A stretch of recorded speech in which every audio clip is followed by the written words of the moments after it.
waiting. So Welcome back to another episode of The Rule of Two. I did actually have a great speech for this, but I wasn't streaming.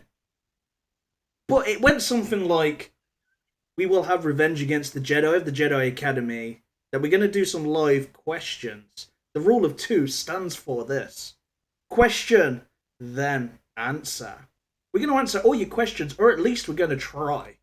Joining me from the light side, all the way over to the dark side now, we have Grande Patron. Hey, how's it going? It's good, man. It's good. How you doing? Oh, another wonderful day in the neighborhood. Got some Luke gear going on, so I'm feeling good. Feeling good. Yeah, man. I'm liking it. How do you like coming to the dark side? I love coming to the dark side. You know, it's fun. It's fun coming over here to the dark side. Yeah, man. So, I love doing them. So I guess there can be only two, but there's what, 5 of us in here. So there's more than just 2 right now. Maybe by the end there will only be 2. McLeod right? would always say there can only be one. You know, I need to work on my kind of like voices. That's normally why I just do these kind of voices from my phone into my speaker. They just sound so much better. I should have had that one stacked up. But we have joining us for the first time. We have Sir Loki. Well, not the first time that I've joined Sir Loki, but you get what I'm saying. First time he's been to the dark side. How you liking the dark side, Loki? thank you. It's good, man. Thank you for having me. I'm ducked in a conference room. Is it dark in there? At my work, and I dimmed the lights a little bit. Yes, that's what we're talking it's about. pretty cozy. We'll have revenge. We will take down the Jedi. We will purge them. We'll bring them over to the I look forward to it. I look forward to it. Yeah, but I mean, the rule of 2, but there were a bunch of Sith, in a room at one time, right? Yeah, well, we just have to fight it out at the end, and they can only be 2. Yeah. There you go. Sells it. And for the first time again, we have Nukin. He's joined us. Have you ever been on Jedi Academy, Nukin? You have, haven't you? No. I haven't. Saturday morning also didn't work out for me. Okay, well, welcome to the dark side. You know, you're already on the dark side. There's no need to go over to the light side now. Dark side it is. Yeah, I've been here in the dark side for a long time, and I'm glad that Grande apparently is joining us now. That's it. Thanks for having me on, man. Smithie. Glad to have you, man. And let's just see if there's anybody else that's in the chat. Warrior, how you doing, buddy? What's I'm doing good, man. I'm in my back room of my work as well. So, do you like the dark side, Warrior? You ran Sith for a while, didn't you? I am a light side guy, man. Don't throw stones, please. What you been up to today? How's work? Pretty good. Other than my stream this morning that was ridiculously choppy, things went really well. Nice. I didn't get to catch that, actually. I was still working on that 14-hour Tarkin review. Oh. Well, normally I do videos or live streaming when nobody's at the house, so my internet is ridiculously fast enough for everything, but I think we had like 6 devices on, and I forgot to tell everyone to get off, so it was like really choppy, I guess, auditorily. Yeah, damn. I'll have to check that later out. Fun to watch. Is that the Luke one? Yeah, no, this one was, it was on the Luke event. But I actually did a live stream with green screen. That was the first time I've ever done that, and that was actually really, really fun. I thought it looked really good. I was really impressed with your setup there. Yeah, that's my patrons. Nice. I saw those roster reviews. I need to do some more of my arena reviews. Just with the kids getting time as well. Cool. But I'm going to get them done, so they're done. But you've got hundreds, Warrior. I don't think I've got too many more to do. So let's crack on with the questions. I think we've only got one question so far, guys. So if you can put in the question at Smithie D, makes it easier for me to see it because you're going to chat amongst yourselves about stuff, and it's very difficult for me to get through it if I can't see it, or even put a question, just something that's headed so I can see it from a clear, or I'll be probably sitting there for like 10 minutes looking for it, like, no, that's not a question. So the first one is from Daniel Al. Is it worth buying a hard node refresh for Nihilus in the double drop event? Who wants to take this? You all guys know that. Yeah, I'll go take for it. I'll take it. So I'm going to tell you no, that it's not worth it right now because you can get Nihilus in the shard shop.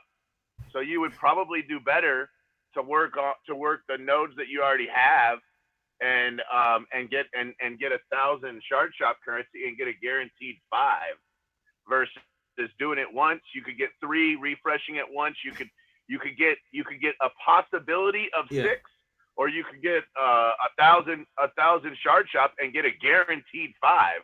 I'd probably take the guaranteed 5 over the maybe 6. Definitely. Good advice, man. Anybody else that would go against that and say to do it while the double drops are on? I refreshed Darth Nihilus even before the double drops even arrived. It just, if you don't refresh the node, it ends up taking you like 6 to 9 months or something to take him all the way to 7 stars. So if this is a character that you're using in your arena and you plan on trying to use him in the raid, you probably should be refreshing that node. Same thing goes for other characters like Baze, for example, just to speed up the process. But now you may want to reconsider Baze because he's been recently reduced in crystal price from shipments. He's now, I think, 3 shards for 150 crystals. No, not a bad deal. It's just getting him to pop up is the issue, isn't it? With all the rogue ones. The sweet spot with the shard shop characters is about 5 stars. And if you can just be patient, if you're using those characters in arena, so if you can speed it along and get them to 5 stars through the shard shop, and then slowly finish it off over the next few months through shipments or hard nodes, that ends up being the most value that you get out of your resources. It just depends on how patient can you be. Definitely. I got a question for you guys. It's kind of like put around that, we've seen it on Reddit, we've probably seen it on the official EA forums, about Thrawn being June's character, but it's going to take Phoenix characters at 7 star to get him at 7 star. What is your thoughts on that? We'll go with Warrior first. You haven't got any Phoenix, have you, Warrior? You guys there? I'm here. Sorry about that, my mic cut out. So yeah, carry on what you're saying. This is Sir Loki, but I totally hope it's not Phoenix because I did not farm them past the $10 pack. So I got them at like 4 star and I don't know, Gear 5 or Gear 6, wherever I left off on the last Phoenix event to get the ship. So I think this would be the first time if they did a legendary event or some kind of marquee event with a character like Tarkin that they're going to require a faction that hasn't gone, accessible yet, I guess, or free to play, or however you want to call it. I don't think the shipment is enough, and I don't think I think going for chromiums is just out of the question for me. I mean, but that's the way I feel. I hope it's not just Phoenix. I hope you can throw some rebels in there because they are rebels too. But who knows? I mean, I don't know. What do you think about it, Grande? So it's Grande. I think that it's probably unlikely that it would be Phoenix. I would see it be more likely that it would be maybe like Imperial Troopers, since that's a new faction and we just got a faction pass rework on them and they've been around for some time. Yeah, I think you have a very small number of people that would be able to have 5 Phoenix characters at 7 stars and then be able to have them geared up and leveled up enough where they'd be able to run them. I think it's an interesting concept or an interesting idea. Maybe, that might be something for, 2 or 3 months down the road. Maybe our legendary character that we're supposed to get, or the quote unquote fan favorite for June, is not even Thrawn. I think that we could easily say that fan favorite was somebody else. For example, one of the conversations that we were having last night was that you got Ewok Scout on an additional node, and so maybe it's Ewoks for C-3PO or something to that nature. You could see a bunch of different alternatives besides it being Thrawn as the character. You could see a bunch of different versions. Yeah. However, I think the shrouded in secrecy or whatever that we got, I would have to say that's the complete opposite of C-3PO, isn't it? So that would make no sense with the what's next. Yeah, he's pretty flashy to me. Last time I saw him. Uh-huh. My mic cut out when So I was asking the question. So if I did interrupt anyone, sorry. No, your mic's fine, man. No, you're good. Yeah, I could hear it perfectly. Sorry, my headset. Yeah, So I couldn't hear you as it turned off. Okay. your headset sounds good too. Yeah. Nukin, what do you think it is, man? I want to add on to what you said, Grande. I think that there's two options, right? It's either a dark side or a light side character. So let's pretend that it's Thrawn. It's a dark side character. I could totally see Imperial troopers being the characters required to unlock them if it's a legendary event. Imperial troopers have been out for a while. Whenever they do these legendary events, usually it's characters required that are the same faction or the complete polar opposite factions. So Thrawn is Empire and Imperial troopers are a sub-faction of Empire. So I could see that. If it's a light side character and we're using the Ewok 9B hard mode edition, then maybe I'm leaning towards Wicket. And on top of that, maybe we get some faction updates for the Ewoks. But I'm hoping it's Thrawn, and I think that if it was Phoenix for Thrawn, that would be it's too early. Phoenix aren't even free to play yet. They're just in shipments. So yes, the Chromium drop rates are much better, but you can't expect more than like half the population that plays this game to be unloading chromiums just to unlock Thrawn. What do you guys think, Smithie? Did Warrior put his input in? Yeah, go for it. No, I hadn't yet. But I honestly, I don't know. I don't think that they would go with the Rebel faction like that because people don't have them, just like Nukin said. But I don't know what the fan favorite is. They won't tell us until we go to EA Play. Yeah. I don't know what they'll do. It'd be interesting because when the game first come out, what free-to-play normally had 5 Jedis, the Yoda event. Some had the Rebels, but a lot of free-to-play didn't. They're going to be farmable in a month. That's probably where I think it's a big possibility that they could use that faction. But how I look at it, yeah, it could be anybody. Who knows? It could even be Jar Jar Binks. Jar Jar Binks. I seriously doubt it's Jar Jar, but you never know. That's true. I doubt though. Hopefully they never put Jar Jar Binks. But I don't know. He might be a fan favorite to some. I don't know. Oh. I wouldn't mind having Jar Jar. But would it be a Darth Jar Jar or would it be a regular Jar Jar? I would prefer Darth Jar Jar, but I don't know if they're ready if they're prepared for that yet. Yeah. Do you reckon that Galen Marek could ever come into the game? He's a fan favorite. Galen Marek. You guys know who Galen Marek is? I don't even know who that character is. It's from the Force Unleashed games. No. But we'll move on to the questions anyway. So we've got a few of them now. So this one's from Lufa.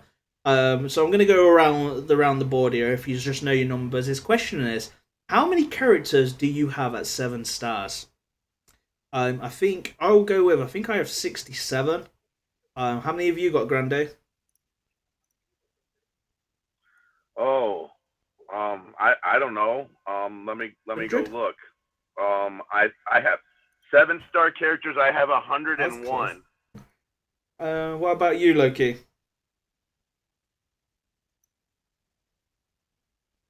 108. Okay. What about you, Nukin? I cheated. I looked on SWGOH. Sorry. Uh, I have 90 7-star characters. I think I a little bit after you guys, so I'm still playing catch up. I'm just a small minnow in a greater ocean. How about you, Warrior? I believe I have 107 out of 117 to 7-star, and the 10 that I can't get to 7-star, they're the newest ones that aren't farmable yet. Hmm. So I'm actually the one with the smallest in here. Oh. I guess it's not the size of your collection, it's how you use it. Then we're going to go to the next question. It's how you use it. It's the motion in the ocean, Yeah, right? man. Right, okay, so I'm going to throw this question. Whoever wants to take it, you can just put your hands up, flip a coin, fight it out. We're all Sith here, so, there can only be two.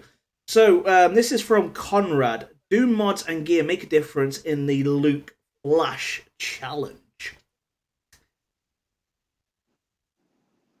Okay, I can take Go this for it. one. So Nukin here. The only time that gear comes into play for the Flash event is for the bonus tier. The other tiers you're given a Luke, and no matter how geared up, let's say you have a maxed out Luke, you're still going to be using the Luke that they give you, not your own character. So for the bonus tier, you're going to want to have at least around a gear 8 Luke with average to maybe above average mods. You don't need to omega any of his abilities. I was leveling up his basic attack and I accidentally omega'd his basic, so make sure to be careful while you're upgrading and look what you're tapping on. And on top, if you're going to mod him correctly, like for the event, try to get about around 170 speed. Potency will help to land any stunts if you need to land a stun. And I did 6 crit chance mods. Nice. What did everyone else do? I just threw my Kylo gear, my Kylo mods on him. Just threw it. Kylo Ren. I just threw some kind of funny mods on him. I had a crit chance set and I had an offense set. It just happened to be what I had available at the time. And I couldn't do it with I think I had a crit avoidance arrow on him, and I tried it and it didn't work. And I was like, who else has an offense arrow? And I pulled an offense arrow off of Phasma and swapped the offense arrow onto Luke, and it was much simpler. Yeah. What about you, Warrior? Okay. What about you, Sir Loki? I'm looking at mine again. I think I mentioned. I'm gonna pull it up right now. What are you doing as Warrior there? Yeah, some arena mods on mine.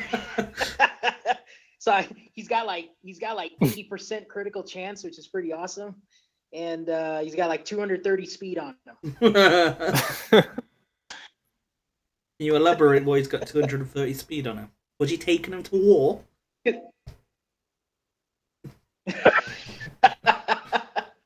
No, I mean everybody that got to do it earlier than my time zone, were freaking me out, and they're like, "Oh, you better mod, you better over mod him or something." I'm like, "Okay, I'll do it." And then we were talking before the show, and so I did the bonus tier first, which was what Nukin mentioned. It was going to be your own Luke with the mods, and then when you go to the tier below the bonus tier, it's the PVE. It's the event Luke, right? And the event Jawas. So just remember that. But I was getting frustrated on that tier 3. Man. I was sweating that one more than the bonus tier. Put it that way. What was you sitting there like, why won't this work? He's 200 and something speed. Exactly. No, man. It wasn't to the point where I was swapping mods again. I was just saying this can't be happening, right? But no, I mean that tier 3, whatever you want to call it, is that one's challenging. Did you sit that was there? fun. That's some serious speed you put him on. Did you sit there? Isn't Luke like 120? Yeah. Did you sit there and think, when you were doing this tier 3 and you had this 230 speed Luke, was you sitting there thinking, can I get Luke to 250 speed? No, but you know what's funny too, right? So all my Jawas were modded for raiding, right? I just left my raid mods on my Jawas, for like phase 2, right? And I go, man, how come my Jawa engineer's just not going fast, right? So then, And for, that was a wake up call. and for the guys at home, if you don't know what we're talking about, on tier 1, 2, and 3, you're using the event Luke and event Jawas. It's only for the tier 4, the bonus tier, should I say, is where you're using your own Luke with mods. So poor Loki sitting there, why ain't my 230 speed going before these Tuscans? Because I'm lazy, man. I'll admit it. I mean, I'll put it on full auto, right? Everybody.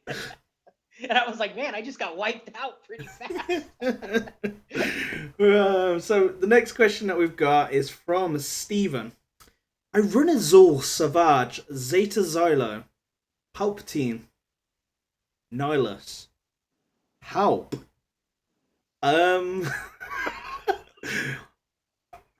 You need to take out Palpatine, and you need to put in a more dinky character than Palpatine.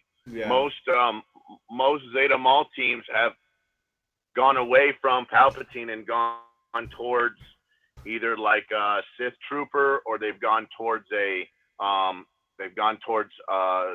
Savage Press, something like that on that team. I think Emperor Palpatine is actually the weak link on that team. Yeah, definitely, especially with all the Rexes. It's pretty amazing how that happened, right? I mean, Palpatine's good, but I mean, something happened. Like, I think it was when R2 came out. It was, I'm just noticing R2's giving a lot of offense to like Baze, and I swear I was using Palpatine in that kind of a team, and Baze would AOE and like one shot my Palpatine, and I was like, wow, what happened, right? But Palpatine just got really squishy. That's an interesting comment that you made. I used to run Palpatine in Arena on my Sith team, and I actually had to remod Palpatine with I remodded him with a protection triangle versus a potency set bonus protection primary stat, just to give the guy a little bit more total protection, because he was getting one-shotted all the time, and I kind of had to rework his mods and mod him more like I would a tank, not because I wanted a tank out of him, but just because I was like, if you get hit on the first go around and you die, you're not helping me at all. So it just goes back to kind of reevaluating how you mod your characters a little bit. I will tell you that it did not help my my Chirpentine team for P3, but it did help with survivability in Arena if you're using. So maybe reevaluate how the mods that you're running on Palpatine, and maybe don't just go with the conventional wisdom of, I need to run this on my Palpatine because that's the conventional wisdom for how he's supposed to be. Because we did get a bunch of characters offense up.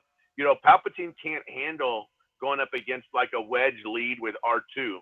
It just doesn't work. And so you may find that you need to have a little bit more tanky Sith team. So with that. That's kind of a short-term fix, definitely, though. Agree. I think the long-term fix is that you potentially would want to maybe look at a Darth Nihilus lead, or even a Vader lead potentially for that team. I actually ran up against a team that had R2-D2 on a Sith team. I thought that was a little strange, but it worked out okay for the guy. I mean, I could see how it would work out for him. Yeah, definitely. I think Sith itself is kind of like changing, like just how it's run. There's just not all those fixes. R2, it's completely changed how you would run on. I would probably suggest, if the fan favorite is something that's dark side, and then probably jumping straight on that train if you're still in the Maul meta, and just leaving the Maul meta alone, and just moving over to that. Because if everyone's going to get this free 7-star character, or if they're getting whatever character, even a 4-star, and they're great, then you've already got dark side characters that you could potentially move over to. What do you guys think on that?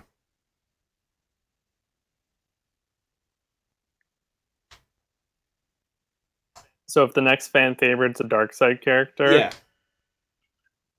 I think that you would have enough 7-star dark side characters to support that. Like for example, let's just say it's Thrawn. There's enough other Empire characters to get to support him. Arena, you don't need a 7-star character to be able to compete. That's why we saw like 3 and 4-star Sith assassins being run for months. So I think that you could get by. I think Thrawn isn't. If it is Thrawn, it's not going to be an attacker. I don't really see him as an attacker, but maybe. Hopefully he's a cleanser. It's a little different with, I think, with Ahsoka. Like, we haven't. I mean, Ahsoka's not even in the game yet, but that's another topic of discussion. Whether you think you can run a 3 or 4-star Ahsoka in Arena. I think that people have been taking out their Palpatines because he just dies too quickly, and sometimes I take, if I'm facing a Nihilus lead, I put him in, stop healing. I don't run an Emperor. It really kind of, people stopped using him as a leader, because when he's a leader, he's kind of like a demigod. He's gains a ton of health and turn meter on his own. But there's other Sith out there that are also just as good, or if not a lot better. Like Darth Nihilus kind of is so good that he outshines Emperor Palpatine now. But maybe Emperor Palpatine can get a Zeta down the road and become just as good. Yeah, definitely. Let's have that. The actual question is related to an Ahsoka question. I already covered Ahsoka quite a bit, so I'm going to let you guys pick up with some theory crafting on it, with the question and what you guys think, because I only seen test footage, seen pretty much footage that you guys have seen anyway. So I'm going to throw this out. Currently rocking R1, so it's Rogue One, sorry, since turned free to play. Still working on getting Chase to 7 stars. Wondering on the consensus, I think that is, I'm really bad at reading, on the future viability with the new Ahsoka coming out. Would she replace any? Go for it. Who wants to take it? I guess it depends on the Rogue One team he's running, right? So there are some Rogue One characters that give some very unique buffs that I don't think very many people know about. Like, for example, Bodhi Rook gives some buffs. Wedge gives some buffs. I know he's not Rogue One, but he gives buffs. Jin can give advantage. Even Scarab Rebel Pathfinder gives like speed up. So there's a bunch of characters on death and like defense up or something. I can't remember. Anyway, there's a few of those Rogue One characters that are not the quote unquote normal kind of Jin, Chase with Cassian and K2SO. There are some other Rogue One characters that actually give some really cool buffs, and potentially you might see kind of a modified team like that kind of works together. And that's how you're getting all your buffs. Or you could just go for an old Ben bomb, right? R2 and an old Ben bomb, where you basically on offense that might work, where you use R2 and you stealth everybody but old Ben, and so the only thing they can hit is old Ben, and old Ben dies, and then everybody gets all these buffs. Or you might end up having to swap some kind of a steal in there with a Yoda to make that team work, where Yoda steals it and then Ahsoka steals it from Yoda. I don't know. We'll have to see kind of how that works. Also, too, I don't know if you need to get 11 buffs. I mean, would 7 be okay? Yeah. Would 5 be okay? Yeah, they would. Yeah. I think there's a lot of questions there as far as would 4 be okay. I don't know. I know that Chirrut, Chirrut and Baze by themselves have the potential for you to have 3 buffs just with that team, and potentially it would be Ahsoka and Chirrut and Baze, and then it's whatever other 3 you want to put on to mix and match. I would say, this is Warrior, I would say that the best substitution, if you're going to put her on, and I've already thought about this heavily because I'm going to go all in on Ahsoka, is K2SO. While he's a great tank and while he's super irritating, other than being a tank and super irritating, he doesn't bring a whole lot to that team, just a little bit more durability. But with the Chirrut and Baze combo in the background, you've got enough durability, bringing in a heavy hitter. And Cassian has to be there. Cassian's got more buffs than any other Rogue One character as far as what he puts up. So you can't not have him. But Jyn also puts buffs, and she's got the regeneration. And so with the protection regeneration on her leadership ability, I feel like pulling K2SO, he's the weakest link off. I know there's a ton of synergy with him and Cassian, but it doesn't at this point really matter because when you're hitting for 70 to 100,000, it's like a Nihilus hit. And the thing is this happens, every couple of turns. It's potentially as fast, if not faster. It's actually almost faster than a really debuffed team in having Nihilus because she gets these turns basically back to back. She gets all of the non-unique buffs, meaning like she doesn't pick up taunts and crap like that, and then she gets to go immediately pretty much because she gets turn meter 50%, 15 for every single buff.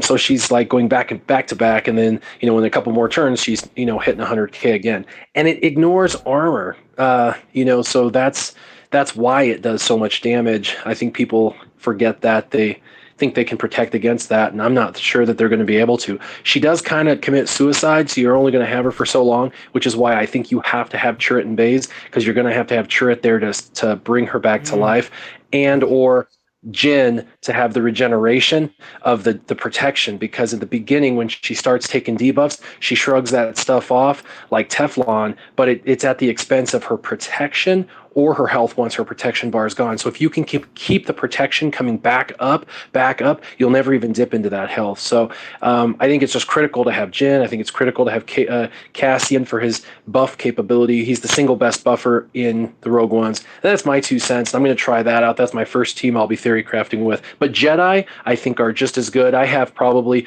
6 to 8 unique buffs at any given time with my Jedi team, and so having her run in there would be pretty fun as well.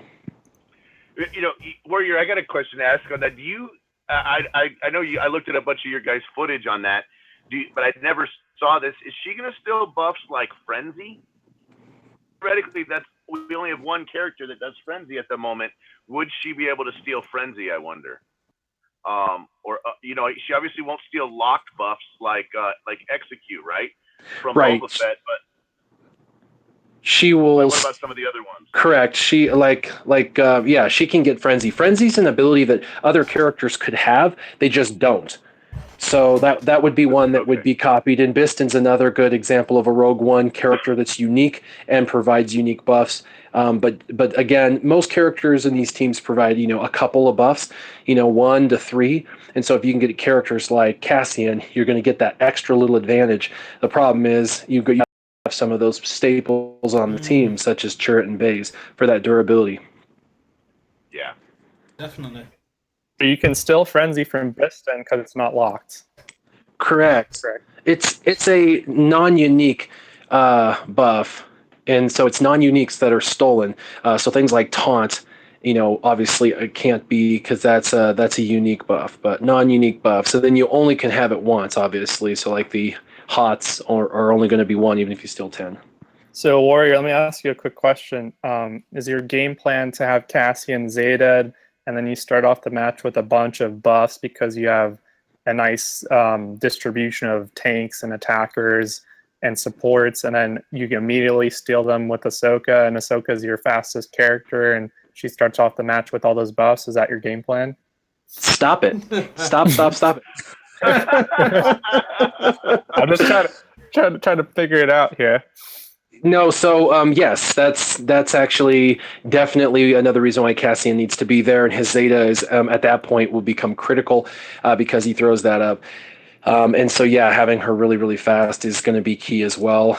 She's probably getting my Yoda uh, team or my Yoda mods because my Yoda mods have Yoda at like 280 or whatever, so I'll probably be sticking those on her. But I mean, if you think about it, for her to be able to do that ability whenever, if she does it right off the get, she's going to pull 6. And then 5 to 6, and then immediately she's going to hit for like 80k before they even know it. It's a 5 to 4 match. It's almost like the Biggs and Wedge triple hit combo that used to be a thing right off the beginning. If you could get your Biggs faster, you could go first, take their Biggs out, or take out their Wedge, and then it was a 5 to 4 match.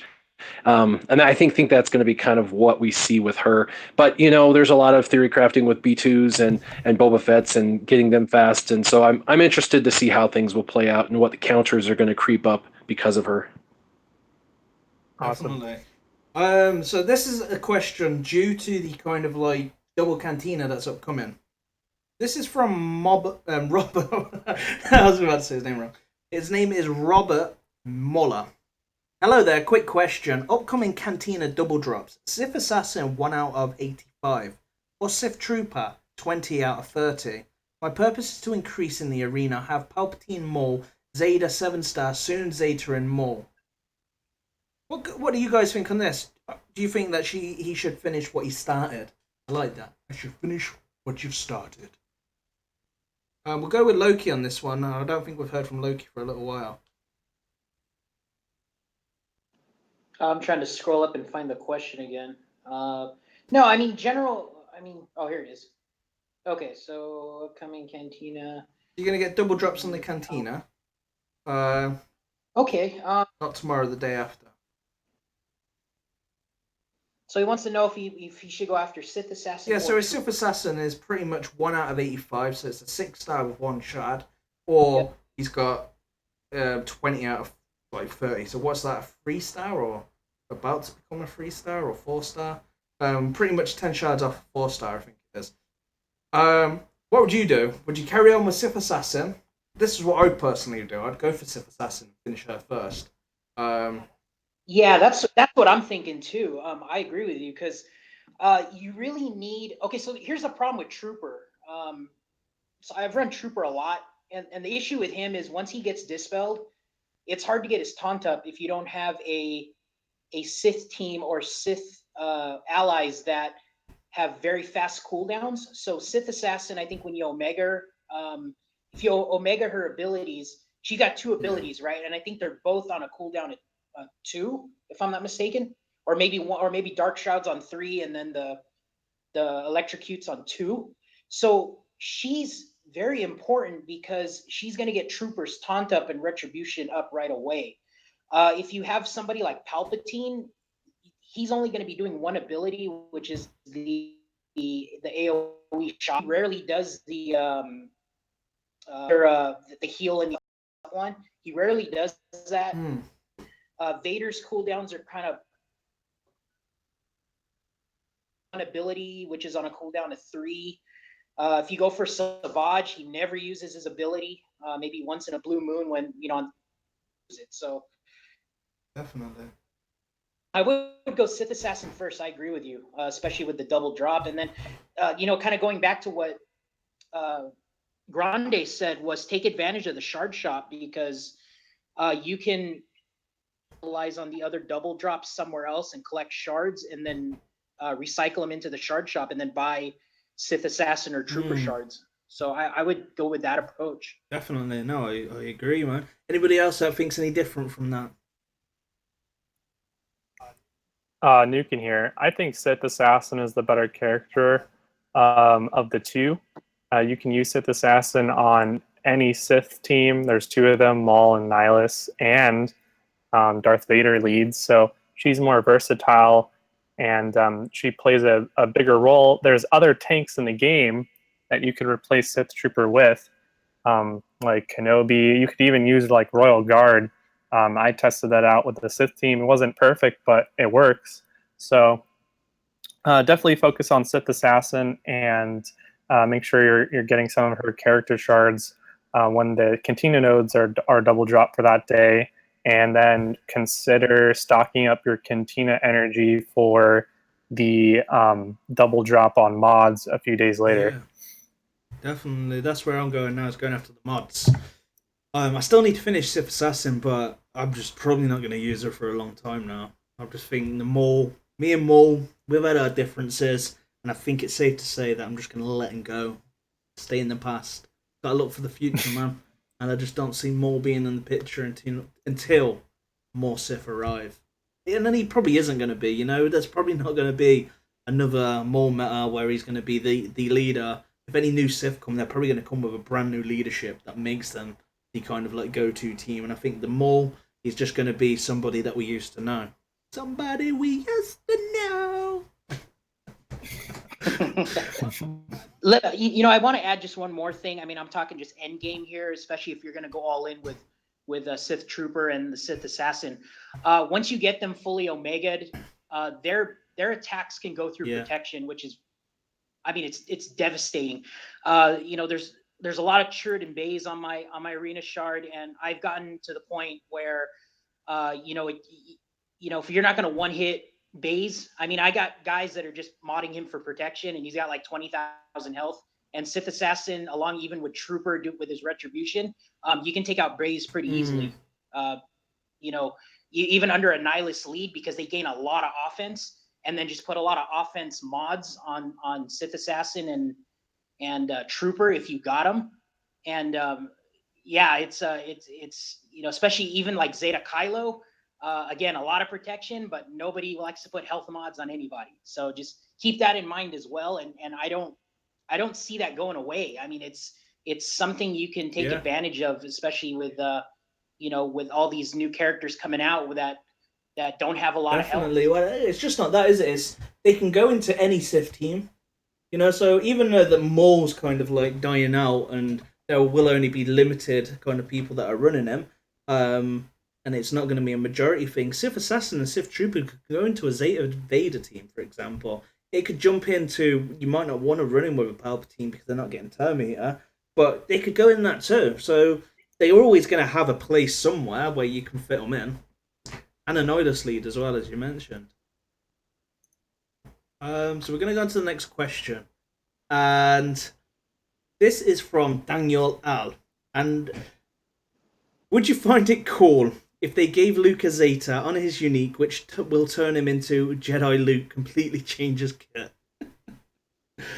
I'd find it cool because I've got a Gear 11 Luke, so I wouldn't have to. But then they probably would it reset it and I have to start all over again.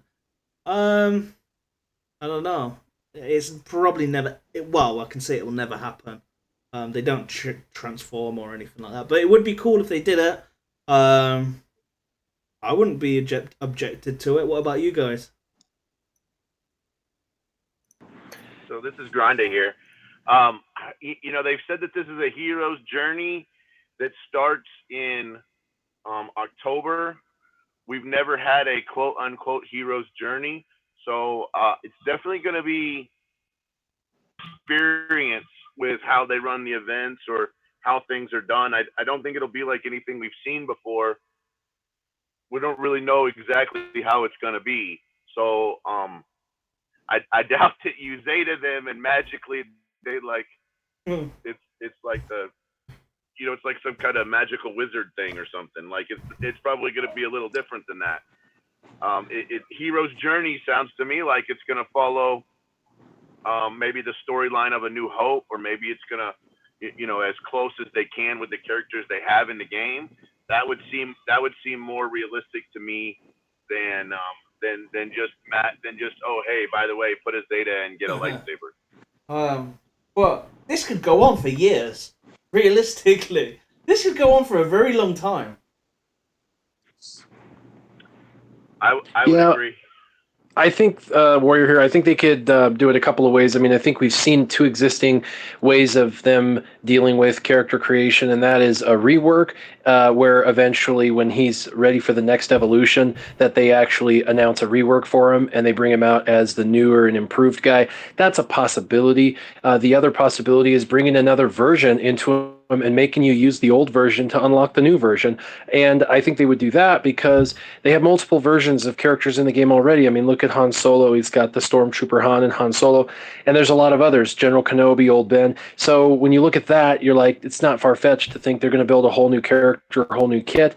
And then because they made you kind of invest into the old character, I could see you having to use the old character to unlock the new. So I don't know. There's a couple different spins on it, and they could do something totally different than what we haven't seen before, just like Grande said. So who knows? Definitely. So, is there anybody else who wants to put any input before we move on to the next question?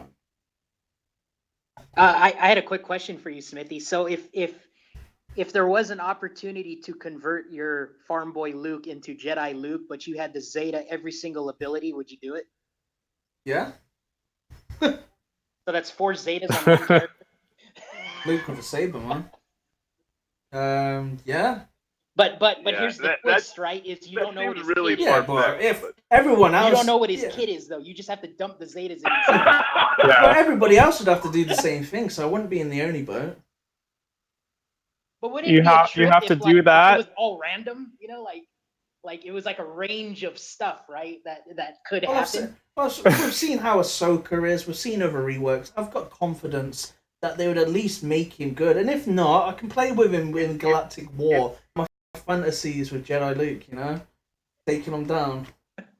In fact, I would probably say that there's probably more to be said for how Warrior said it than anything. You know, two Ben Kenobis, 2 Han Solos, and now 2 Ahsokas. So to me, that makes it seem like that's probably the more realistic way, that they would give you a whole nother character, and they would kind of follow the storyline of episode 4, 5, and 6. Maybe. Yeah, that's what I'm thinking. That you're gonna get you're gonna get the other 2 versions from it, and it's gonna be something that's gonna continue. I don't think myself, even though they said that we'll find out more in August. I think when August comes, they're gonna be like, now you and Old Ben are gonna be taking down the Cantina all summer, or you're on the Death Star against Stormtroopers or something like that. And then it's gonna go on, and it's gonna be like Christmas, and they're gonna be like, "Hey guys, remember this journey you've been going on? Luke's just arrived on Dagobah, and you need Luke Skywalker, Old Ben, Han Solo to unlock him." Yeah. Yeah, I mean, you make a good point. I mean, they could do it like that, I guess, and they could bring it up all the way until we go to the Last Jedi movie, and that might make sense. To have this be a some form of 3 or 4 month thing, where we do something with Luke every month or every couple of weeks. Yeah, that's what I think will happen. Free stuff that we're getting. It's kind of fun to have a different kind of event. And I like doing that regardless of how long it takes. I mean, most of us have been playing this game for quite some time. If it takes a little bit longer, True that. It's okay. Yeah, no. So I've got. Is there anybody else who wants to put in on this before we do move on? Nope. Okay, cool. So the next one, I'm going to throw this one at you, Nukin, because I know you've done a lot of theory crafting. You've been using them, and you know who I'm talking about. But what the folks want to know is, will there be a meta with Tarkin? Will there be a meta defined by Tarkin? Probably not, but Tarkin is definitely usable in today's arena. You can try using him as a leader. I've been kind of playtesting him a little bit and just making kind of more gimmicky teams at this point, because I'm kind of testing his boundaries and his potential. I've been able to get 70 crits in arena so far, and in Galactic War, much more than that, like 100k plus. So the teams that I'm looking at right now are going to be, well, first of all, you have to look towards the future. Is Tarkin crit chance? So you need to make sure that either has really good crit chance mods, because once you have all that stacking potency, the difference between a crit and a non-crit are tens of thousands of damage. So you want to at least be modding him correctly, and we can focus on that. Like use a speed arrow, actually consider using a crit chance triangle unless you have a character that can give them an advantage. And we just got a character that does give characters advantage, and that's R2-D2. So I'm more of a dark side guy, but I would consider, and I haven't geared up my R2-D2, but I would consider trying to run R2-D2 and Tarkin on the same team, so that when you unleash the ultimate firepower, you can guarantee a 4 or 5 man or whoever's alive AoE crit. Now, I saw your video, Smithie D, earlier today talking about Tarkin, and I think that potentially he's not like a Kylo Ren when he got reworked. Kylo Ren became a monster.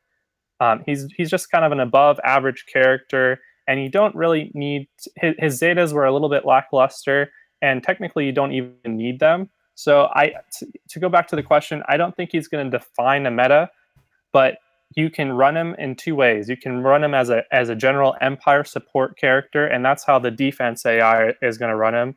Or you can run him as a hero of the day, where he carries your team and you build a team around him, at least on offense. And the team that you should consider is probably a Zader lead or Gar Saxon if you manage to have him geared up at the moment, but I don't. And then on top of that, Tarkin and the usual suspects on that team are going to be a few Sith, like Darth Nihilus and Sith Assassin. Or if you don't use that, then more of an Empire lineup with TIE Fighter pilot and Shore Trooper and doing that. But I think the Sith hybrid Empire mix is stronger. So Zader, Sith Assassin, Darth Nihilus, Tarkin, and probably Kenobi in there over Shore Trooper, because Empire lack a cleanse. And I was hoping that Tarkin would be that Empire cleanser, but maybe we're just gonna have to wait for one more Empire character down the road for that. Definitely, man. And if you guys haven't seen it yet, the review. If you don't want to know a review about Tarkin, that's fair enough. But make sure you check out the intro. That's what it's about. You're gonna love it if you haven't seen it. Yeah. Yeah, I loved making that. It fits so perfect, and you'll know what I mean when you've watched it. I showed it to the RSG guys last night. Grande was there, Loki, you were there, and Nukin, and Ranger that's not here with us today.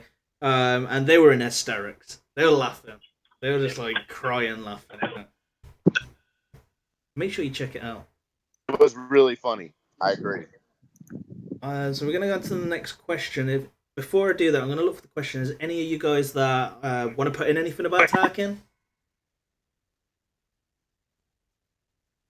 Nope. I saw Sir Loki tried him out. Yeah, well, I'm kind of with you, Nukin. I wish, or actually, I was thinking about it right now. I kind of wish his ultimate firepower was like, it would start on a cooldown. And it was simply because of the AI, Smithie, because I think you brought up a good point that when it's on defense, they're just, the AI doesn't charge up the ultimate firepower, right? Like it's supposed to. Mm-hmm. So I kind of wish it would start on a cooldown, kind of like how like Boba's ship or even Nihilus, how it starts on a cooldown. I don't know what the magic number would be, 18. but maybe you need, Nukin, maybe you figured it out. Maybe you got to do like 6 basics. Hey man, they can put Pale, Pale great, on a right? 11 cooldown. Why can't they put Tarkin? Or why can't we lock it? Where is the AI where we can command it what to do on defense? Mm-hmm. Well, the only way to make the defense Tarkin play better is, so Tarkin's going to start off with his second special, Intimidation Tactics. They changed that, and I think, and then he's going to do the first special afterwards, and then after that, they're on cooldowns for 2 or 3 turns. And between that time point and the next time he unleashes his ultimate firepower, you need to figure out a way for him to do a lot of basic attacks, and the only way to do that is between counterattacking and assisting. There isn't a lot of assisting mechanics on an Empire team, but there is this Gar Saxon leadership, so maybe the best way, big firepower, at least on defense, is to have a Gar Saxon lead. So that's the only option that I really see there. Otherwise, on a Zader team, he's just going to play like a regular Empire support, similar to how TIE Fighter Pilot is used, just for AoE turn meter removal, which isn't bad. It's just not the play style that created Tarkin he's better now because he can do this. And I think that's something. And starting off on a cooldown would make him better in arena, but probably worse in other aspects of the game, like the Rancor. So I'm not sure how other players would personally like that. I think most players want him to dominate the arena. So I think it would be like a 60-40, 70-30 thing to change that. Yeah. But yeah, that would be interesting. I mean, the part of the reason why Nihilus is so good is because it's really hard to screw him up on defense AI, because he has all his skills are just kind of going in the proper order. Definitely. I had mixed about him, so I went over my review. I did a base review before I went in and kind of like chopped it up and see what I'd take out, what to say. And there was my first initial opinion. I thought it was terrible. I was just like, oh, what is this? Pretty much like, what? And then I was still like, what? But I had to reword it so it wasn't kind of like negative, so much, because I think the defense stacking is quite decent, because he comes really tanky that he's taking all these reduced hits. But the biggest issue, again, is the AI. But what characters are in the game at the minute that don't suffer from the AI? Pretty much 90% of them are just AI plays bad with them in general. They start splash damage instead of going for one person. So it doesn't matter if you had the best characters in the game. The AI will probably just attack Sharut, for example, so they can watch and laugh Beige taunting. That's pretty much the AI all over. Instead of them actually attacking someone, they'll just go after Sharut, and then Beige will just taunt, and then Beige will come off his taunt, then they'll just go after Sharut again. And it'll just be like an endless circle. I don't really like the AI. You could probably tell. Or have you seen the AI on fleets, where you would think they're supposed to get a reinforcement in, and they decide to do an area of effect instead? Yeah, I've noticed that. You're down to like 3 ships, and he's doing an AoE attack instead of calling in a reinforcement when all your ships are almost dead. Definitely. I wish I could watch some of these battles. I think that's something that they should add so we can actually see and make videos about how the AI runs some of these tubes. So we're going to go on to the next question if nobody's got anything on it. So it's going to be from Clutch. What mod challenges would you say is the most important to be able to farm the max tier first? I'm working on the teams. I'm going to throw this one at Warrior, if you're there, buddy.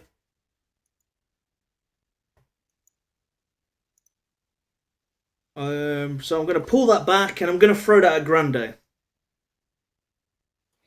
All right, so I think that that you need to be working on crit chance and crit damage, and then you need to go over to speed. So it's really between those 3.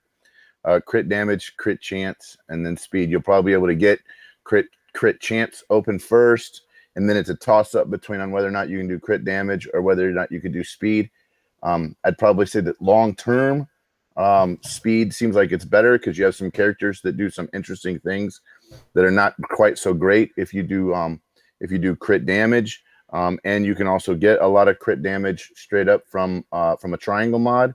So I'd probably say that it's a crit chance, and then after crit chance, it's speed, and then crit damage. Agree, man. I agree. Anybody else got any different thoughts from that? It depends on what you use. If you're more of a dark side player, you rely on debuffs and controlling the match versus overall damage. So you may want to consider going for speed mods first. But the way that a new player plays this game, you may want to not run a dark side team immediately. And if that's the case, then I think crit chance mods are rebels or scoundrels, and you need to farm up other aspects of the game, like get the credit heist going and all sorts of other things. So I kind of agree with Grande says that would probably be overall the best advice for the greater population of people that play this game. Definitely. So I've got this one's from Grim. Here's a question for you guys. What if the Shrouded in Secrecy bit at the end of the patch notes is hinting towards Vader's secret apprentice, Starkiller, he is a fan favorite Star Wars character. So I was talking earlier about Galen Marek. That is Starkiller. Do any of you guys know anything on Galen Marek? He's got a badass lightsaber. That's all I know. Okay, cool. So Galen Marek was Vader's secret apprentice. That actually kind of like they played so he could get the rebel. I don't know if they would put him in the game because it's kind of messes with the timeline that's canon. I don't know if they would be allowed to because of the whole controversy that happened over at Lucasfilm a few years ago about it. And when they released the second game and it just like flopped really bad and the game was crap. I remember buying it because I had the first one and I loved it and I must have played it probably about 20 times, all the way through, like over and over again. And I remember putting the disc in, and I was just sitting there, and I looked at the graphics on the cutscenes, and they looked like they were from a comic book. I was like, what the is this kind of thing? And I was just like, first one had way better graphics than this game, and the cutscenes are all cartoony. Yeah, and the story was terrible as well. I'd love if he was in the game. I love this character. I love Sam Witwer. I think we were talking about this a few weeks back. It might have been in Jedi Academy where we were talking about Sam Witwer and stuff because he does the voice of Maul and everything. And yeah, he was great as Starkiller. Yeah, I'd love it. Welcome it. Shrouded in Secrecy could also be a Leia rework, and it could also be something to do with Luke. Probably could be Leia rework. A lot of people asked for a rework on Leia when she sadly passed away. What do you guys think? If we go back to the Shrouded in Secrecy. I see how you could see that because the little that I know, I never played that game, but the little that I know is that Darth Vader, was preparing this assassin, and he kind of trained him a little bit, and the whole goal was Darth Vader and Galen or Starkiller was his code name, I think. We're eventually going to take on Palpatine and overthrow him or something like that. And he did keep him, hidden from Palpatine and some other people. So because, Palpatine would get very upset if he knew that Darth Vader was going to try and kill him. So I think that I could see that, but not at this time. It's probably going to be some of the other characters that we discussed earlier. I would be for having that character in the game, though. Definitely, I'd love to have them. I'd love to have any Legends character, any character that I've been kind of like fond or attached to, except for Jar Jar Binks. I never liked Jar Jar Binks. Some people would probably want him in the game. I don't know. Maybe just kill him. Maybe that they want to use him. I don't know. If there was a Jar Jar and a Darth Jar Jar option, which would you prefer to have in the game? Probably Jar Jar, so I could kill him. Hopefully, Jar Jar? He was made like meta, and he was just like the best character. But you just get the satisfaction of killing him, just like 5 versus 1. I think there would be the satisfaction, and he had like moves like Oopsie Doopsie and stuff like that. Misa Jar Jar Binks special. No, actually, you know what? Scrap that. I can see Jar Jar Binks being one of them characters that you can't hit. He'll be like Maul. No, I don't want to see the dodge meta, but we got R2, so we can just bring R2 out. I don't know. But yeah, he's going to be an evasion character, isn't he? I hope not. It probably goes with his kit. I don't want any more evasion. So. Well, now that we have R2-D2, maybe it won't be so bad. Let's have a look. So we haven't spoken. Did we speak about Tier 4 of the Luke Challenge?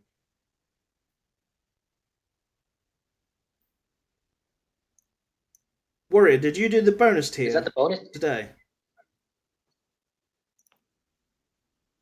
So I'm going to go with the question, and if you want to give your advice on it. And this is from Octave Connections. I'm coming late, so this question might have already been answered. But has anyone finished the Tier 4 of the Luke Challenge? And how do you do it? Is that the final? The bonus tier? Yeah, that's Tier 4.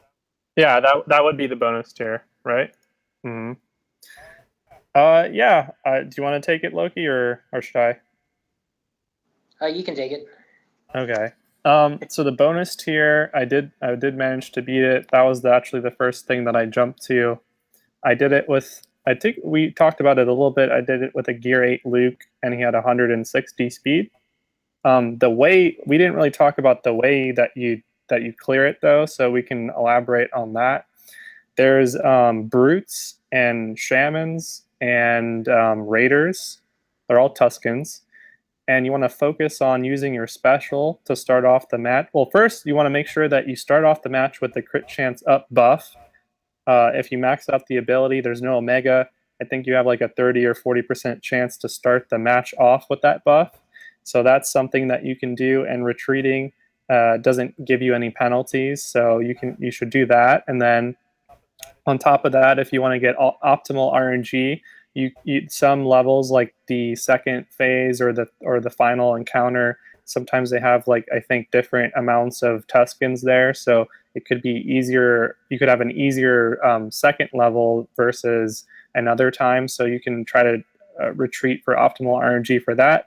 Let's say that you do get good RNG with that and the crit chance buff up, then the strategy is to kill the raiders first, use your specials on them, and then kill the brutes second. And on the final encounter, you kill the raider, you kill the brute, and then you kill the shaman. You kind of forced to kill the brute anyway because he taunts, and save your special to stun the shaman. That was helpful for me, because I think if shaman gets more hits on you and you have a low geared up Luke, you might end up dying. Very true. Cool. And anyone else wanted to put any input on that? Nope. Okay, so we're gonna move on. So what we've been going for an hour, so we'll take a few more questions. Pretty much. Let's find a question, to be honest. Oh, I hate it when chat does this. Just completely lose where you are. Let's have a look. Have you got any questions for each other? Well, I look for a question. No? Ask each other questions. Yeah, if you want to go for it. Sir Loki, what are you planning on running in Arena over the next month or two? Have you decided? Are you gonna stick to what you've been running, or are you gonna change things up? Loki? Loki here. So I'm, I like to change my team like every day, but my main team right now, I think I'm going to stick with for a little bit longer is doing Nihilus lead with Sith Assassin, Sith Trooper, General Kenobi, and I forgot who my other one is. Oh, and I put Rex in there now. So the idea behind it is I load Sith Assassin with speed. She's gonna go first, and Sith Trooper is gonna gain his buffs. Nihilus is gonna do his thing. General Kenobi is there for the cleanse and the retribution. So remember, as I mentioned, that Sith Trooper and Sith Assassin both attack through protection. So the idea behind it is get the retribution up on both of them, and allow the AI to attack them, and Sith Assassin is going to keep doing her basic. It's going to go through protection, and then Sith Trooper is going to go through protection as well with the basic. And Rex is also there to give the tenacity up, the cleanse, and turn meter up. So I have two characters that can give turn meter. Sith Assassin can give turn meter to the Sith, and Rex can give turn meter to everybody. And it holds pretty well on defense. I mean, right now Arena, anybody can beat anybody now in the higher end arena. So, but the idea to have a team that could, potentially give the triple cleanse or any kind of Rex lead a hard time is what I'm going for right now. Definitely nice. I've got a question. This is from Robert Muller. What do you think of R2 Old Ben, Ahsoka? Was this going to be the new Ahsoka? And Kenobi all under a Rex lead. honestly, I don't think it's going to really work that well. Because one, I guess the aim of that is them to attack Old Ben, which you could do essentially by putting R2, but again, it's only going to be really for one turn, isn't it? So you're only essentially going to be taking out one person with all them buffs from Old Ben. So once she's ate up all those buffs from Old Ben, it's pretty much back to the start again and then finding them buffs. What do you guys think? I think you could use Rex lead, but she's probably going to be better under a rebel leader. And I think Old Ben and Ahsoka could be like a gimmick team, sort of how we were like discussing earlier with Tarkin, like trying to make him basically become an area of effect annihilate character, which is sort of gimmicky. Some people would say. I think though that the team we were discussing earlier with Warrior was pretty good. It was like a Jin lead, I think, with Cassian and Fulcrum Ahsoka, of course, and Baze and Chirrut, I think. And there you have a Zeta Cassian, a Zeta Jin, a Zeta Ahsoka. So you have 3 Zetas, so that's pretty strong.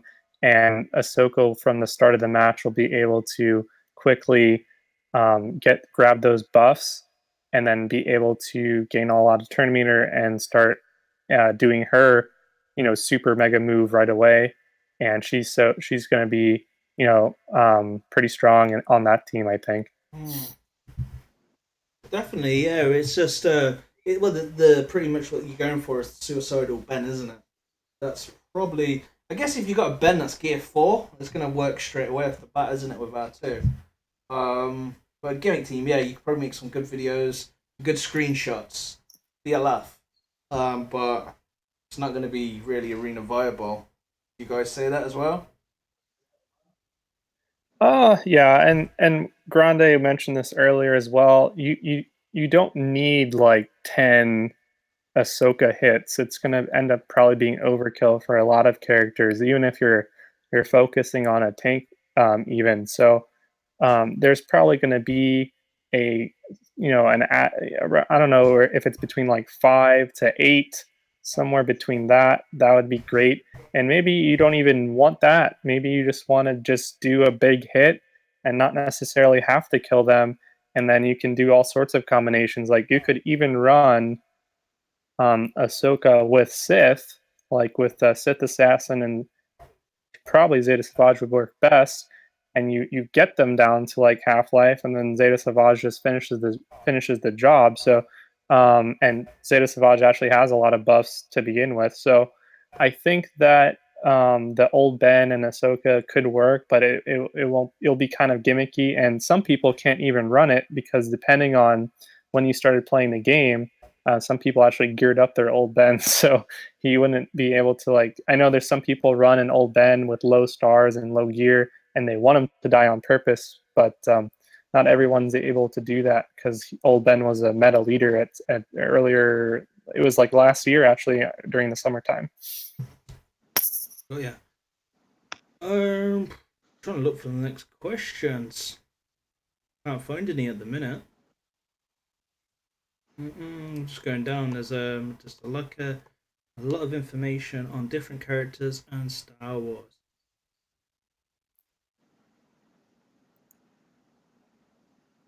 I think that's it.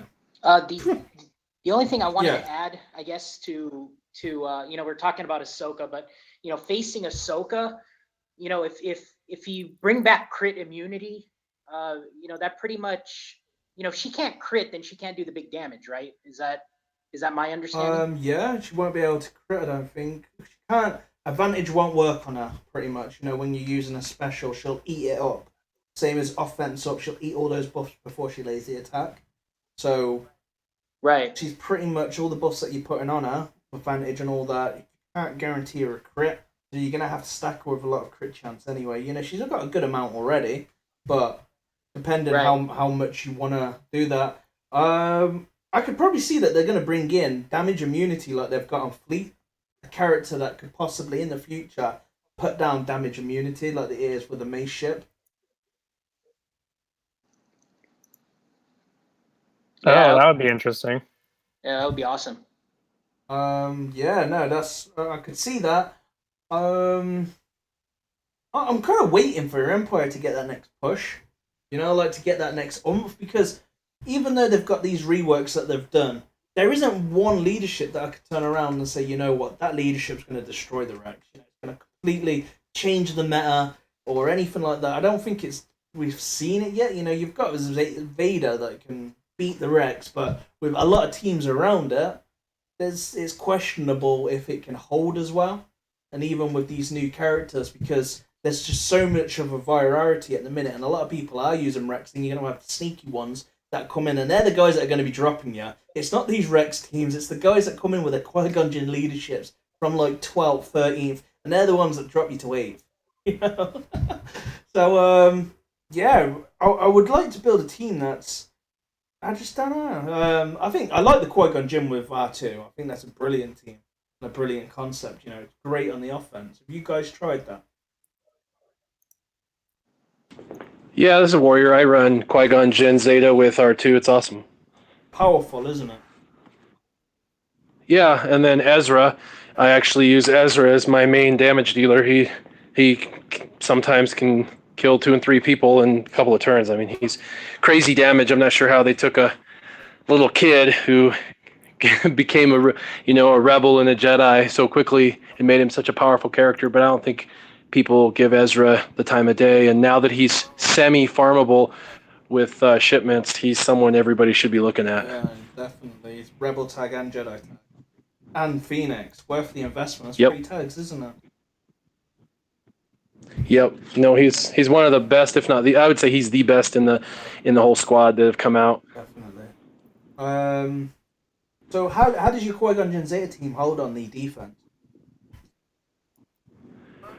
Pretty good. I mean, I don't have my Yoda Zeta, and we have a really diverse meta when we have Darth Nihilus leads, we have Darth Maul leads, we've got Rex leads, we have Wedge leads, and we have Yoda leads, and we're all pretty complementary. We all try to, let whoever wants to get first, and we can all beat each other. It's just some of these teams are a little harder to beat, and the Jedi teams are definitely harder to beat than some of the others. I think the triple cleanse team is probably still the toughest to beat, but I mean, I put my triple cleanse team in and wake up and I'm 11th place. I put in my Jedi team and I wake up and I'm in 11th place. I mean, it's just, I don't think that, you know what I mean? I don't think that there's anything defensible anymore. Yeah, definitely. I'm gonna go to this question with R2 because we're on the same topic.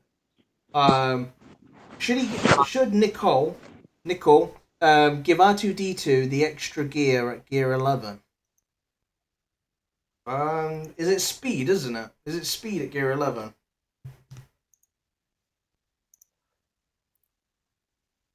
Yeah, if it's that Mark 6, I would go for it. I'm looking right now. I forget. I say if you're running. Oh, go ahead. I was just gonna say if you're running arena, why would you have something in arena if you have the capability of maxing out and not max out? To me, that just doesn't make any sense. You get stats with everything. So, I mean, why wouldn't you want to put the extra gear on? Now, if you're not running him in arena and you're going to use him in a lot of different areas of the game, then just like gear 11 him and move on.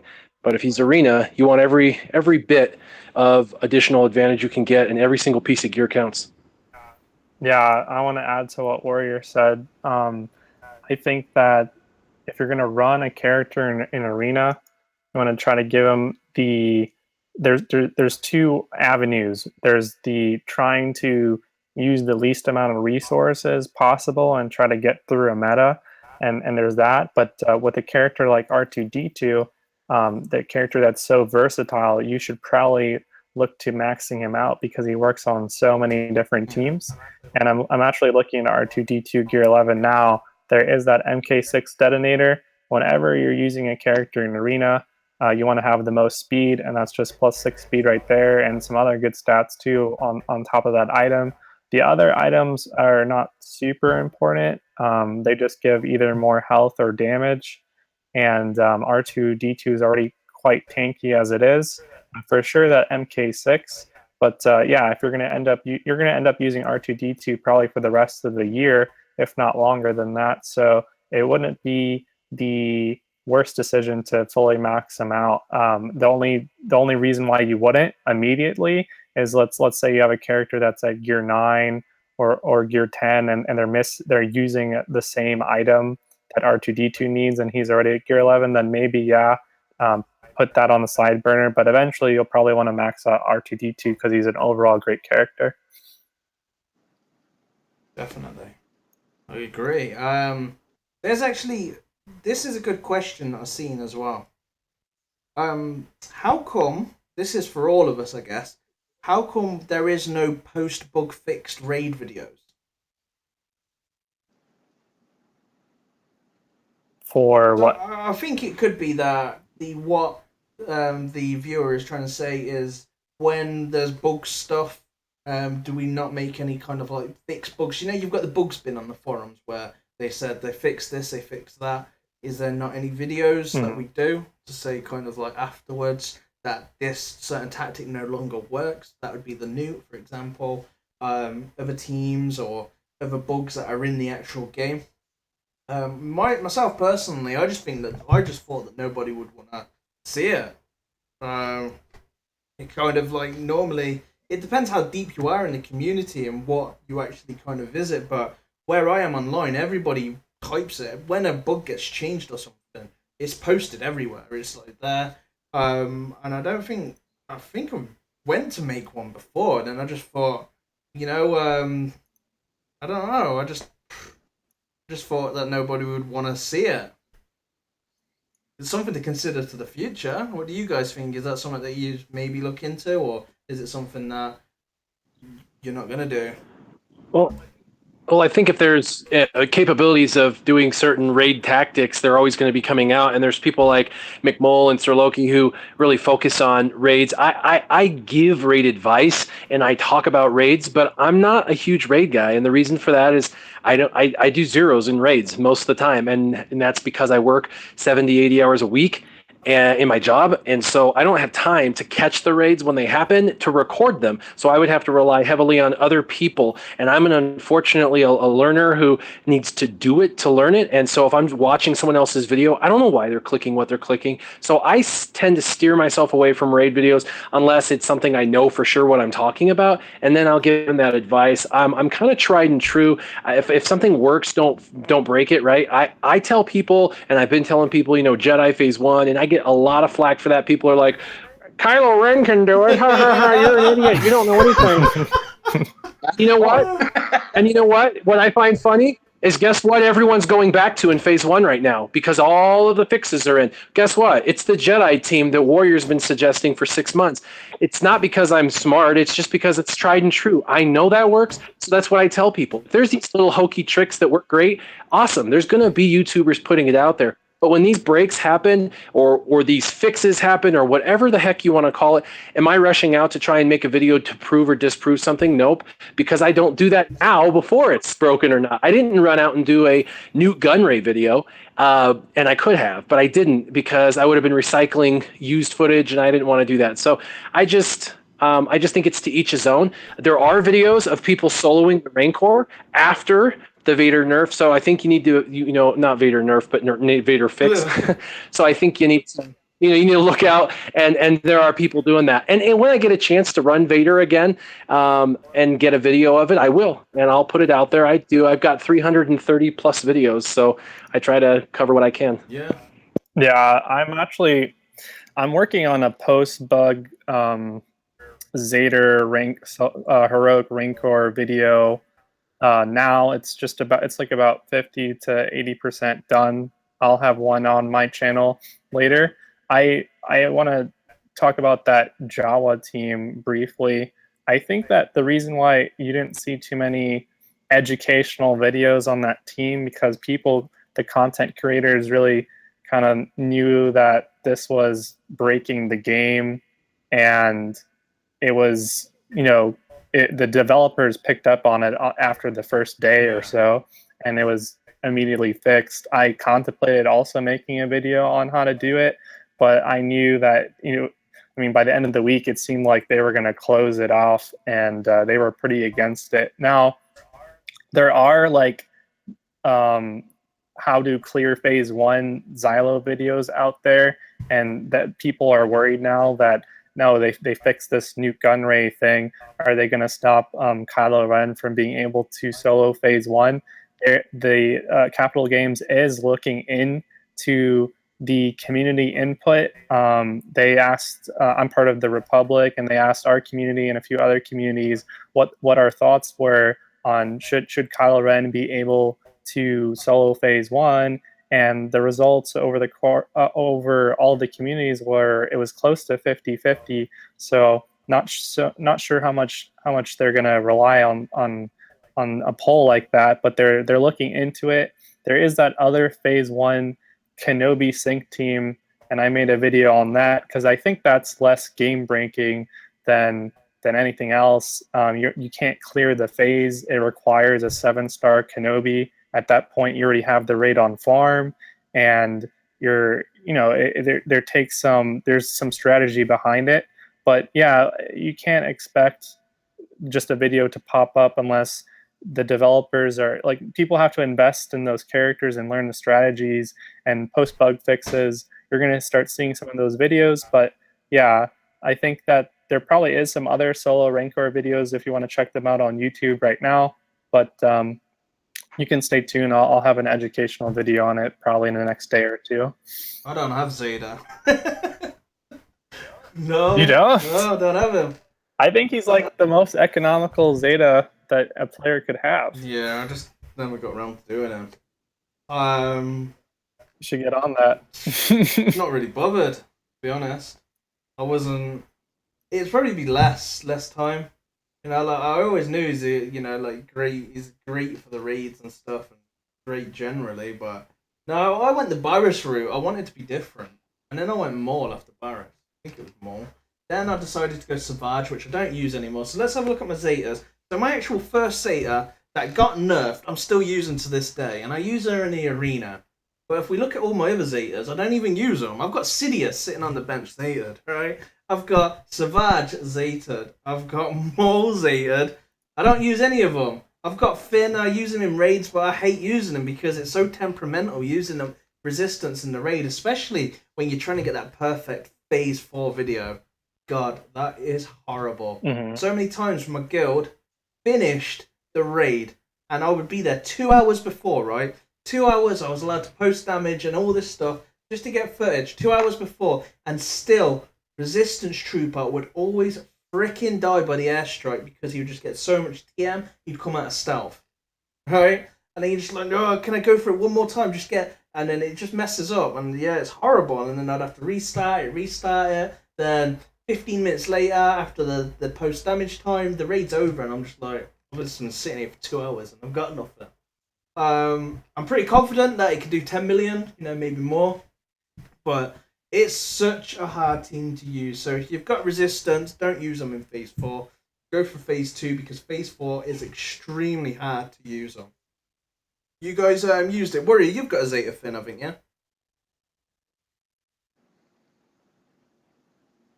No, I don't. I don't have a Zeta Finn. Or a Zeta Finn. I wish I did.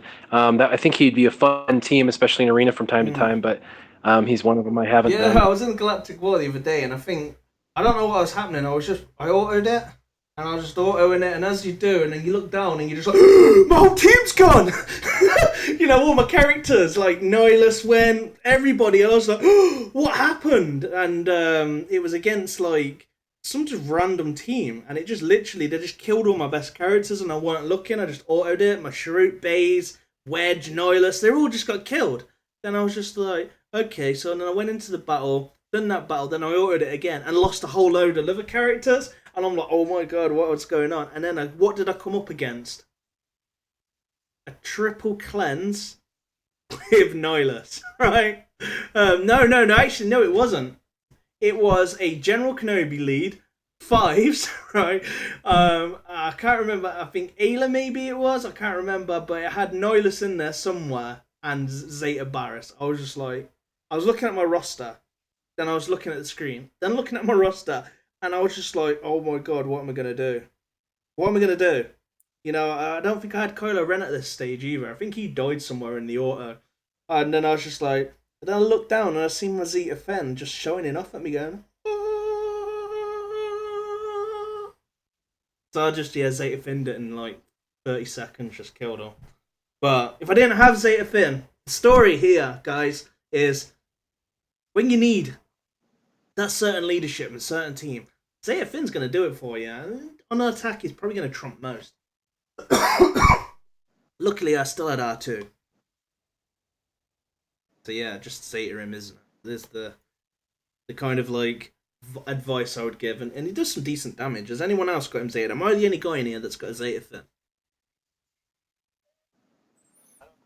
I don't have Zeta Finn, but that team looked really fun to stack after the expose change, of course, with the you can apply expose and with the same characters and what have you, and you're just going crazy. It looks really fun, but I don't have them currently yet. Yeah, it's pretty decent. They can do a lot of damage. So what's the highest number at the moment for phase 2? Like if we're not talking resistance. It was at least 7 million, but it could be higher since the last time I checked. Because I've seen resistance do about 10 in phase 2. Yeah. Oh, you saw a Zeta Finn do 10 million in phase 2? Okay, that might be the record. Yeah, then. I didn't know what it was before that. I didn't know if it was like 10 million before or what. But yeah, they're pretty decent. And they're not too shabby for the arena either. You just don't leave them in defense. Just drop like a sack of potatoes. To do that, you need like maxed out crit damage mods with a lot of secondary potency, right?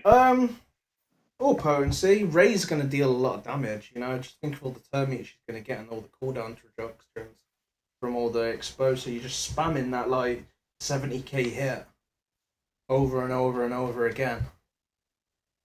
So you do some serious. You probably 4 million of that, 5 million is probably just going to be Rey alone.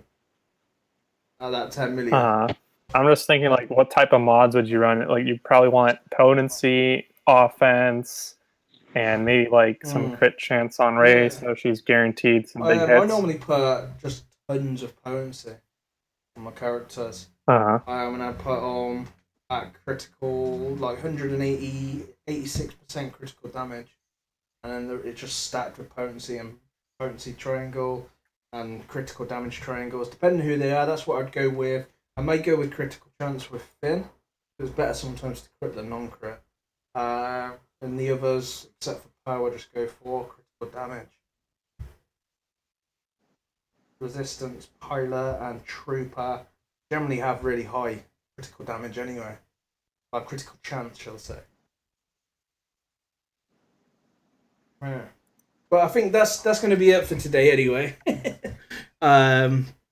It's coming to the end and it's like 1:30 a.m. my time. So before we fade out, I'm going to give a chance to everyone so you can know where to check them out. And we're going to start Warrior. Warrior, where can everybody check you out? Hi, find me on YouTube at my channel, Warrior Presents, and I've got lots of videos on basically anything, kind of a jack of all trades. So yeah, check me out on YouTube and also Twitter at Warrior Present.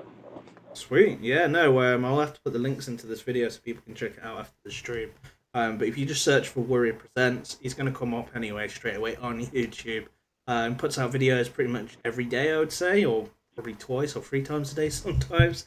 So you can definitely subscribe to his channel because you're going to have some really great content. And we've also got Nukin as well, who's always putting out a lot of decent content. So Nukin, where can people find you?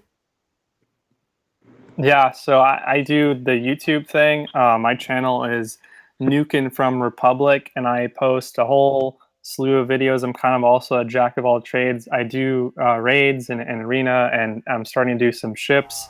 On top of that, I am also the producer of a podcast. It's the SWGOH In-Depth Podcast, and you can check us out on Google Play and iTunes, or go to our website, which is just swgohindepth.com, and we do a weekly podcast where we theory craft and we talk about the latest updates and news, and we've actually had you and Sir Loki, and maybe in the future we'll have Warrior on there as a special guest. So that's where you can find me. And where can we find you, Sir Loki?